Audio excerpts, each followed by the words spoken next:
नमस्कार। पिछले विश्लेषण में हमने हर्ड बिहेवियर यानी भीड़ के पीछे चलने की मानसिकता पर बात की थी। आज हम एक और गहरे एक मनोवैज्ञानिक जाल को समझने की कोशिश करेंगे। एक ऐसी सोच जो शायद हम सब ने कभी ना कभी महसूस की है। सोचिए आप ऑफिस कैंटीन में बैठे हैं और आपका एक साथी बड़े जोश में आकर कहता है, यार मैंने एक स्टॉक में पैसा लगाया, 6 महीने में डबल हो गया। और ठीक उसी पल आपके दिमाग में एक आवाज गूंजती है, काश मुझे भी पता होता। आज हम इसी काश वाली सोच के जाल पर बात करेंगे जो हमें शॉर्टकट और जल्दी मुनाफे के लालच की ओर धकेलती है। और ये काश वाली भावना ये बहुत शक्तिशाली होती है। जब हम दोस्तों या सहकर्मियों से ऐसी कहानियां सुनते हैं तो ये इतनी आकर्षक लगती है कि हमारी एक तरह से सोचने समझने की शक्ति थोड़ी देर के लिए काम करना बंद कर देती है। बिल्कुल। हम असलियत भूलकर मुनाफे के सपनों में खो जाते हैं। और इसी से जन्म होता है हमारी आज की गलतफहमी का मिथ नंबर 5। काश कोई ऐसी टिप मिल जाए जो 6 महीने में पैसा डबल कर दे। लेकिन बहुत से लोग ये मानते हैं कि जो लोग इंडस्ट्री में हैं, जैसे ब्रोकर्स या एनालिस्ट्स, उनके पास तो सच में ऐसी सीक्रेट जानकारी होती ही है। इसमें कुछ तो सच्चाई होगी। हाँ, ये एक बहुत बड़ा विश्वास है और यहीं पर कहानी आधारित मार्केटिंग का खेल शुरू होता है। ये वही कहानियां हैं, जैसे ये एक छोटी आईटी कंपनी है जो अगला इन्फोसिस बनेगी, या इस कंपनी के मालिक का सरकार में बड़ा कॉन्टैक्ट है, इसे बड़ा ऑर्डर मिलने वाला है। अच्छा। ये सुनने में बहुत अच्छा लगता है, पर इसमें डेटा कहीं नहीं होता। और यहाँ खुद से पूछने वाला सबसे जरूरी सवाल यह है, अगर किसी ब्रोकर या टिप देने वाले को वाकई ऐसी किसी जादुई कंपनी के बारे में पता होता भी, तो आपको और मुझे बताने की जगह अपना घर बार बेचकर सारा पैसा खुद लगाकर रातों रात अमीर क्यों नहीं बन जाता? ये तो बहुत तार्किक बात है।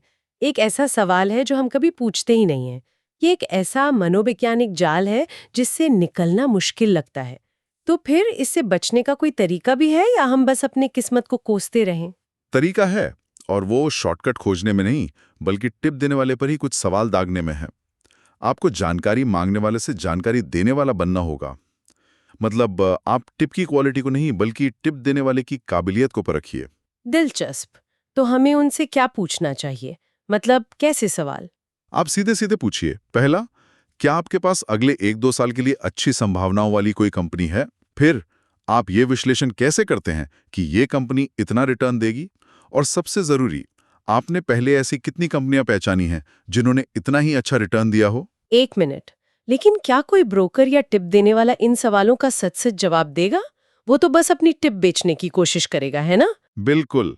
और यही तो असली परीक्षा है। उनसे पूछिए, क्या आपके पास इसे साबित करने के लिए कोई रिपोर्ट है? मतलब कोई फंडामेंटल एनालिसिस जो कंपनी की सेहत, जैसे उसका मुनाफा, कर्ज को देखता हो, या कोई टेक्निकल एनालिसिस जो शेयर के प्राइस के पैटर्न को पढ़ता हो।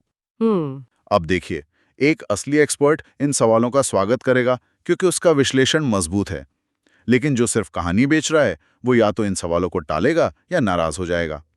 तो ये सवाल सिर्फ जानकारी के लिए नहीं है, ये उस व्यक्ति की विश्वसनीयता का टेस्ट है। तो मुख्य संदेश ये है कि शॉर्टकट के पीछे भागने से बेहतर है कि हम अपनी मेहनत की कमाई को लेकर सही सवाल पूछना सीखें।